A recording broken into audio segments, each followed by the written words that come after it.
What's up, everybody? Welcome to Move the Sticks. DJ and Buck with you. Buck, so fired up for this one today because we get to go get our buddy, one of the best to play the position at the running back position over the last, I would say, 2 decades, some monster seasons, and also one of the funnest guys to hang out with. I mean, he's just the absolute best.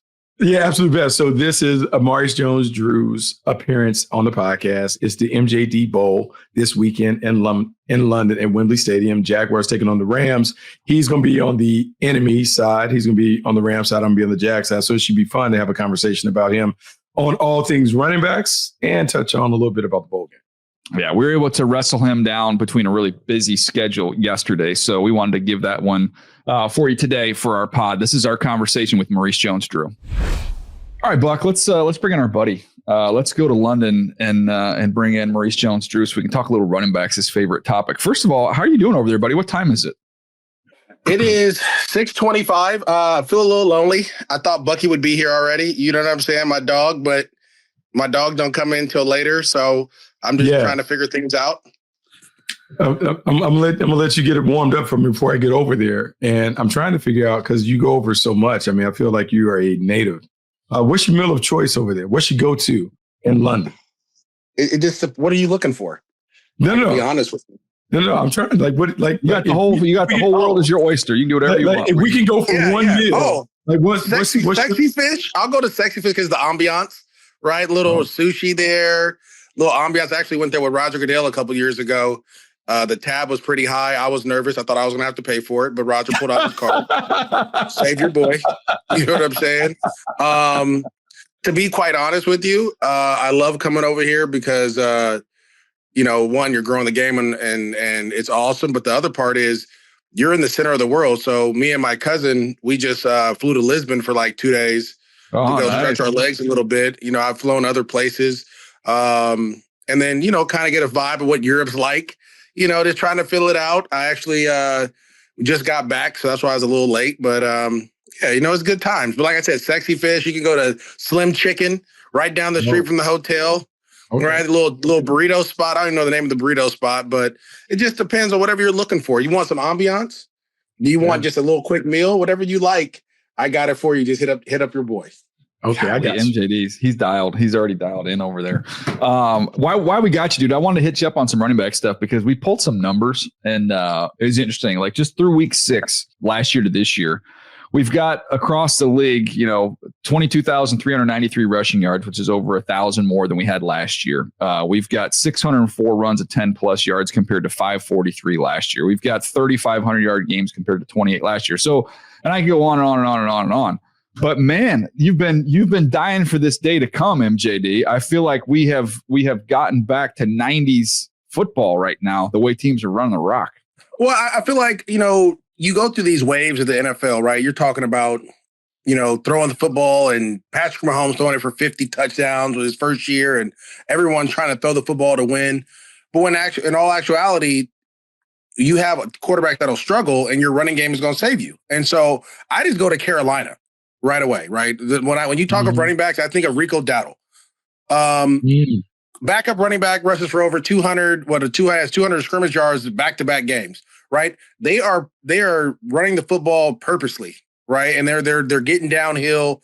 They're doing some great things. And I go to the Raiders, for example, who aren't running the football like that. They're trying to get to doing that, but Geno Smith has 10 picks on the year, and so you could look at teams and just see the correlation of running the football and wins for most of these teams, right? The Panthers, we were considered to start the season not one of the better teams.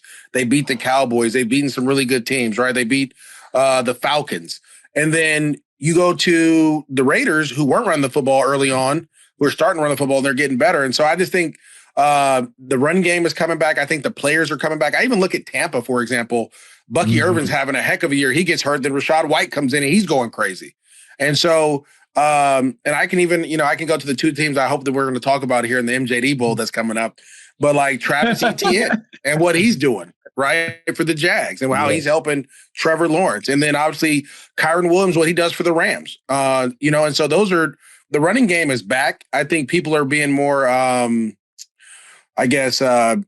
purposeful with running the football. It's not just a necessary evil. It's like we need to control the line of scrimmage. We need to get our guys going forward. We'll be able to take shots off of play action passing. It's working out a lot for a lot of teams. It's funny. I had a chance to watch the game Monday night, and the Atlanta Falcons were getting busy with their running game. It might have been the best game that I've seen from Bijan Robinson. I know he keeps changing the pronunciation. I want to give him respect. Talk about that. Like, he's a unique playmaker, how running backs not only need to be able to those downhill runners, but they need to catch the ball out the backfield. What is going on with I would say, not the renaissance, but the reemergence of the RB1 in the league? Yeah, it's so crazy because that's how I train my son, right? I trained my son to be Christian McCaffrey, right? And people are like, that sounds weird. You played in the NFL. I go, I caught the ball. I caught check downs and did running back routes. Every now and then they'd throw me out at wide receiver, but when you could put Christian McCaffrey in the slot, you could put him out wide. He can run a comeback. He can do certain things. That puts pressure on the defense. And when you talk about Bijan Robinson, right? My old college roommate is his running back coach, Michael Petrie, who was my fullback at UCLA. And literally, when they drafted him, it was between him and Gibbs. They went with him. He was super excited because of that ability, right? That he can play wide receiver. He can play running back. He was talking about some of the things that Bieniemy used to do with me at UCLA. Besides cuss me out, right? He should put me in position to be better and do some other things. But he also talked about his short area quickness. And when you can get a guy in space like that, and I know they ran the heck out of the football against Buffalo, but when he was in space, it's like his start and stop is unmatched. Like, he slams on the brake, he gets going right away. And guys are sliding, falling out the way. He's able to break tackles. He can run inside. He can run outside. He can return kicks and punts. He can do it all. And so I think, I remember when I had my son, and my son talked about wanting to play running back. Look, bro, if this is what you want to do, we have to go with the new phase of running back. It's not going to be Derrick Henry's all the time or Priest Holmes, the guys that I watch, right? It's going to be, you're going to have to be a dual threat guy, a guy that can return kicks and punts, can play wide receiver, can run inside and outside, can pick up pass protection, right? We don't talk about that with Bijan Robinson, how he picks up blitzes, right? He's one of the best at that as well. And so not coming off the field is one of the things that you're looking for. And again, I just did my top 15 backs. I had him at number 1 is because he could do everything. And everything is to me is what you want, right? I don't want a guy that can just be a first or second down guy. You lose value to me. I need a guy that can be a 5 down back if we have to. That means we got to put you out there on defense. You can play nickel corner or whatever. Guess what? Go out there and get you some, right? We need to make sure that we can use him in that manner. And talk with Michael Petrie is the way he says the way he prepares and the way he goes about his routine every week is not surprising what's happened on Monday night and other games when he's out there, and why, quite frankly, he's put himself to be one of the upper echelon in the NFL at the position. I was going through MJD looking at the top 5 guys so far, just rushing yards per game. And I was curious to see if there's similarities to how they're used. And I actually found a lot of differences. And I want to get your take on it because let's just go with this simple aspect. We're talking about Bijan Robinson. They're living in the pistol, man. Like they have Penix in the pistol where he's very comfortable. I think that's probably even more about him than their run game, but they're popping runs, split zones, and all the stuff they're doing out of the gun there. Then you look at Jonathan Taylor. It's a mixture, a little more gun than under. But bro, how about this? This one shocked me. I went through James Cook, every single explosive run. I think he had like 11 or 12 of them under center, every single one. So I'm just curious, as someone who's played the position at such a high level, what are the advantages and why are teams doing it in these different ways? Just even from those 3 standpoints, under center, pistol, and then the gun. So I'll tell you this. I was never a big fan of pistol because I can't see over the quarterback, right? Like, I'm like, you're in my way. I don't know where the ball's going, what's going on. I hated the pistol. But what it does is it gives that line the ability to make a mistake and you still have the ability to see the whole field, right? Like, so what do I mean by that? As a running back, if I'm in the home position, I can see the whole field. If I'm in gun, I only can see half the field because I have to go across the center to go. And so pistol kind of gives you the best of both worlds if you're comfortable in doing those type of things. That's pistol to me. You can run all your running game out of it. You can check. You can run left or right. You can do whatever you want. Going to James Cook. James Cook is more A gap or B gap to B gap. He's not even running outside zone. They're running downhill at people, and he's making guys miss and having explosive runs. And to me, he's another guy that I saw at the University of Georgia that was used as a wide receiver. They don't even throw him the ball as much in Buffalo like they should, right? They're just here. We're just going to go downhill. We're going to use these big offensive linemen. We're going to use our double teams. We're going to push guys off the ball, and you're going to find a crease, and you're going to hit it, and you have the ability to take it the distance. Jonathan Taylor, out of all of them, is what surprised me more than anything, right? Coming out of Wisconsin, I've always knocked Wisconsin backs because their O-linemen are so good, right? I went to UCLA, and shout out to the Bruins for doing better. We're doing better. Our holes were nowhere. Like, you don't even have to have vision to run through a Wisconsin hole, literally. Like, I mean, I just did a flag thing with some YouTubers, some streamers. Bro, they can go give you 1,000, right? So that's what I'm just telling you. If you go to Wisconsin, not this year's Wisconsin. Not this year's. I'm talking about the years past. The years past. I got you. But. And that was my knock on Jonathan Taylor. But after watching him over the last 3 or 4 years, when he's been healthy, he's been the best, one of the best, if not the best running back in the NFL.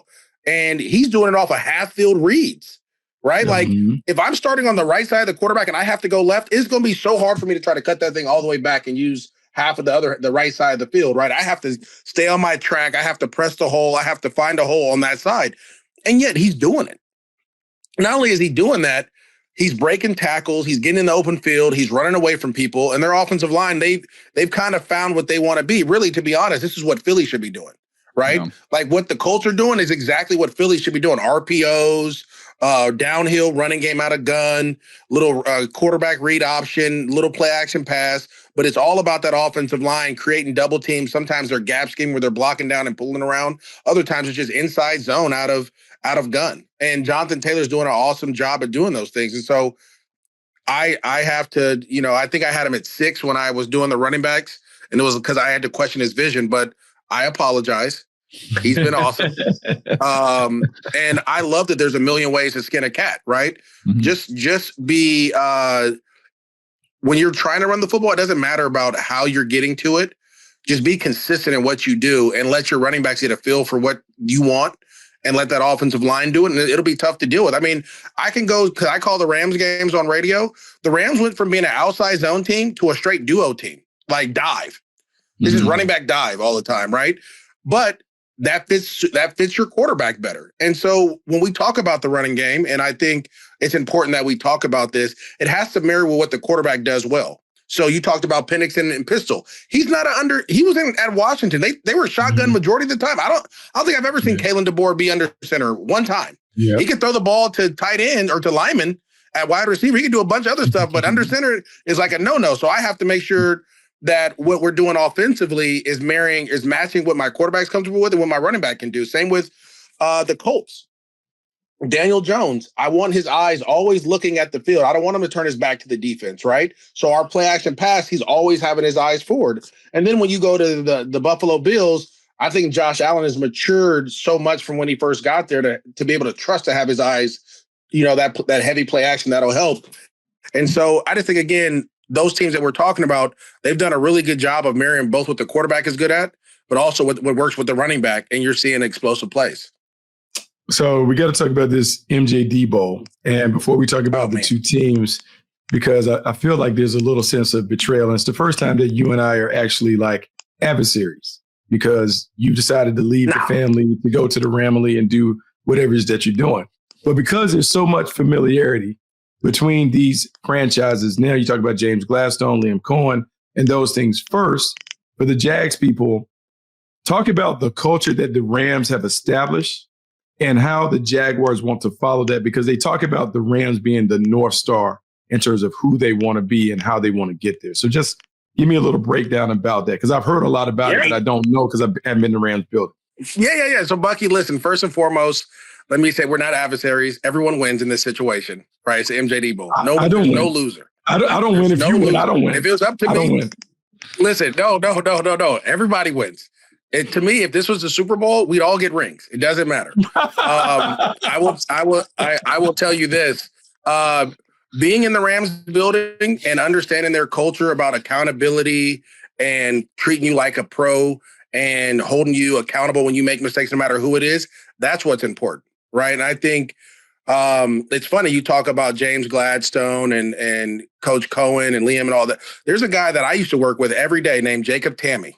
who used to do the stats for us. He was like part of his deal. He was in the front office of the Rams, but he would come and do stats for us, right? And to literally get a chance to pick his brain, I had no idea what he did in the front office. I just was like, oh, come to find out, like he was setting the draft board every year. We'd be talking about like college guys, but they put a lot on people's plates, young people too. And they let you go out there and they allow you to make mistakes and they correct those mistakes. They don't get on you for making mistakes, but they correct you to lead you in the right way. And I think that's one of the things that Sean has kind of put in, right? Because they work well together. It's not like a Sean show or a Les Snead show. This is a collaborative effort of trying to put the best players out there. And so when I came to Jacksonville early this year to see all these people that I've seen with the Rams, I'm like, oh man, like this is it. Like this is what I've always wanted the Jags to be, right? To have this ability to be aggressive in the running game, play action pass, hold your quarterback accountable, defense flying around, making plays. Like this is what I've always thought the Jags could be, because they've had, to be honest, the Jags have had better talent early in the when they very first started than they do now than he did. So it's amazing to see that.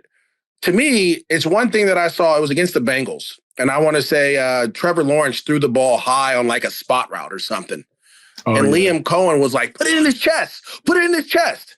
How many times have we been told, don't talk to the quarterback like that, right? Don't get on the quarterback. Like, no, he's one of the 53, and we're creating a culture where we can talk to people a certain way. Sean McVay gets on Matthew Stafford all the time if he doesn't do what he's supposed to do.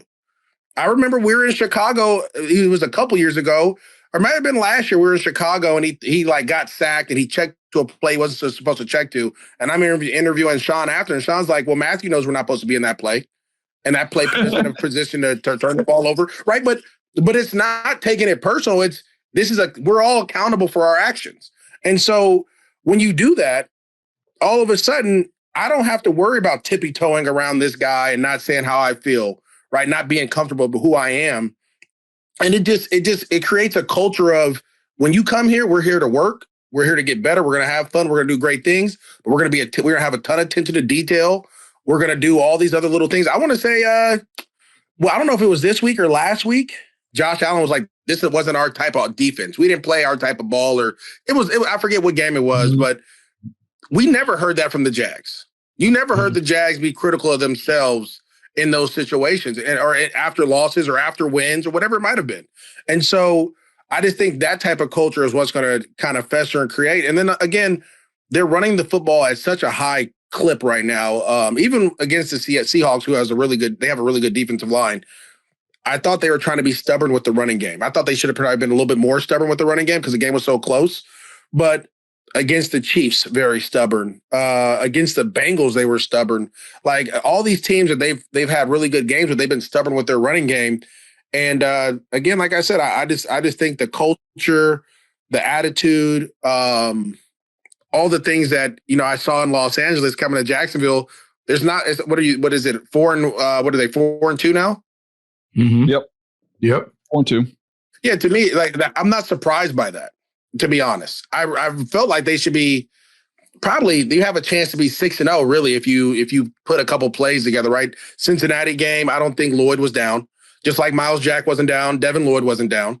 And I think that changed that dynamic of that game. And then I'm watching the Seattle game, because again, obviously Seattle's in the Rams division.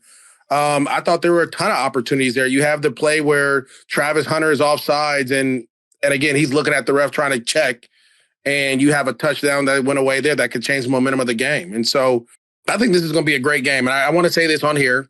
I picked the Rams to win because I'm flying home with the Rams. Right? Like, let's be honest. Like, I'm not going to mess up the date, like you got to take me home. If I could, I would have picked them both. Right? Because I want everyone to understand that I love both organizations dearly. Both one gave me an opportunity, the other one gave me a ring. So it is what it is. And a consistent check for the last several years as well. Yes. Let's not get that twisted. Yes. Last one, MJD, I'm gonna let you go. I need you quickly to make the case why you belong in this cutaway conversation. So if I was thinking of someone who had vested interest with both sides. I put a list together. Donna Kelsey, when her boys played each other, how many cutaways did we get in that Super Bowl? A lot. How about Archie Manning when Eli and Peyton would play each other? Then we had Bobby Bowden's wife when it would be Bobby Bowden versus Terry Bowden in those games. Remember, she was up there in the stands. You got her son. Yeah. Then you've got Jack Harbaugh watching Jim and John play against each other. I need you to make the case why, I don't know, sell the network on why we need MJD cutaways during this game on the level of the names I just mentioned. Well, first and foremost, let me say this. I probably shouldn't say it, but I'm going to say it anyways. I should be calling the game. You tell me anyone you know that knows more about the Jags and the Rams. You tell me. I don't know. I just thought personally that this was something that maybe you could have been like, hey, MJD, hey, let me get you. We go one man booth like Vin Scully, just a one man booth. No. I'd go out there. I think it's Rich and Kurt Warner are doing it. So I would be like, hey, Kurt, take this time off. Go have fun with your kids. Go relax. Like, let me go out here and do this. Because I would have went down to Bucky in the middle of it. I'd have called Bucky on his phone, like, hey, Bucky, what's going on? What is the Jags doing? It's not working. What are we doing? Or I would have went down to DeMarco Farr. Like, hey, DeMarco, like this is the insight there is just crazy, right? But neither here nor there. I don't know if you want to cut away. I'm gonna be wearing a Rams deal, so I know a lot of Jags fans. I've already been getting hit up by a bunch of my homies, like, bro, I can't believe you picked the Rams. And I'm like, listen, guys, this is not personal. It's just business. I spent 8 great years in Jacksonville. I'm happy that they didn't Cam Newton me and take all my pictures off the wall, right? Like that hurt a lot. But from the equipment managers to the trainers to the new GM, obviously Tony Baselli to Shad, like my relationship with all those people are awesome. The doctors are still there that I was there when I was there. Mm-hmm. That was like 10, 11 years ago too. So like those relationships are still there. I mean, I have relationships with people that sell Rydell and Shut to the Jags, right? That I knew from there. And so, yeah, that relationship with Jacksonville is always going to be that. Plus, my whole family's big Jag fans. Like, my son is a diehard Jags fan. So when the Jags went up and beat the Niners, in the Bay Area, we have a youth organization called the Conquer Jaguars that we're creating more Jags fans there. It was a beautiful thing. Now, to the Rams, let's just be honest. I mean, come on, man. Like, I truly believe the first year we had Jeff Fisher, it was awesome to learn and get to know things. It's been amazing. It's been a ride. 2 Super Bowls, getting to sit in meetings, get to talk to personnel people about different things. Very similar to the Jags, the relationship with the doctors or, as a matter of fact, one of the doctors on the Rams was a doctor I used to go to get a second opinion. Elatrosh? Not Elatrosh. No, I wasn't that famous. This is a long time. I was like, hey, sorry, Pink, you got to hold on. MJD's here. Come on, MJD. No, I wish. No, but I mean, it's just so many relationships that are built there. And then I was like I said, we want a ring. Like, as much as people want to hate, if I'd have known it was been this easy to win a ring, DJ Bucky, I'd have quit a long time ago. You got on broadcasting a long time ago. Bro, hey. And this is the best part about it. Like, I feel like the Rams have a really good roster. They're poised and set to go. And I've been very humble after getting my first one. Don't let me be 2-time Super Bowl champion. Oh, man. Right? Because if I'm 2-time Super Bowl, then it's going to cost you guys to get me to come on here and talk to you. You know what I'm saying? And that's why they need to do 2 cutaways. They got to do 2. And by the way, who else has a bowl? There's a third layer to the bowl. When the Jags play the Raiders, that's the MJD Bowl as well. Right. Yeah. When the Rams play the Raiders, that's the MJD Bowl. So it's like Haley's Comet. It only comes around every so often. So when you get the MJD Bowl, you got to make sure you do that. It's not like I said, like Mama Kelsey. They play each other a couple times. Every 4 years. Can I play? Really happens. Can I play devil's advocate for just 1 second? The guy that you tried to fire for this game, did win a Super Bowl as a quarterback for that team. By the way, he did. But he didn't play for the other one, though. And he's not, and to be honest, he's not in the building like I am. Like, I'm in the building. The guy was the MVP and the quarterback of the team. You can't fire him. Yeah, but I'm in the building. I didn't say fire him. I just said take a break. For a week. You want to fire him for a week. Yeah. Did not even a fire. Just go to Lisbon. I just went there. It's really nice. Right? They got a bridge just like the San Francisco Bay Bridge. You can do whatever you like. Just let your boy take care of this one. Like I said, it's just too much inside info, but I'm going to use that inside info on the Rams radio network, the broadcast. And you're right, Bucky. This is me versus you because we're going to have a better broadcast than you guys. No disrespect. Wow. No disrespect, but I would destroy Jeff Lagerman in every way, shape, or form. It is not even close. And you can tell Jeff that when I see it. Well, that means it's me and DeMarco Farr. Like that's a win. That's a dub. I don't know. That's close. I don't know. Wow. It's not even close. All right, we are so been walking. It's a dub. I'm going to speak up for the rest. I'm going to speak up for the rest of America and apparently Europe and say we've exhausted the Jaguars Rams conversation. But I hope you guys have a wonderful day. I hope you guys go to Squeaky Fish or the Squirrel Restaurant, whatever MJD was talking about. Yeah, I hope you guys have a wonderful meal there. MJD, you're the best, brother. We appreciate you, man. Oh, thank you, guys. Might hit you guys up. Love having Maurice Jones-Drew on the show. He's a beauty, man. One of one. I'm just glad we didn't get him started on the Chiefs, too, because he also will claim them as one of his teams. He's got like 10 teams he claims. I mean, he does have a lot of them. He loves them all. He has people in all the buildings. I'm surprised he hasn't claimed Chicago because Eric Bieniemy and his guy and all this other stuff. So it would just continue to grow on and on and on. But he is absolutely one of the best in the bits. Yeah, no doubt. And as UCLA Bruins are playing a little bit better here, a couple big wins. So appreciate MJD stopping by, especially considering where he was over there in London. Hope you guys enjoyed that conversation. We'll see you next time right here on Move the Sticks.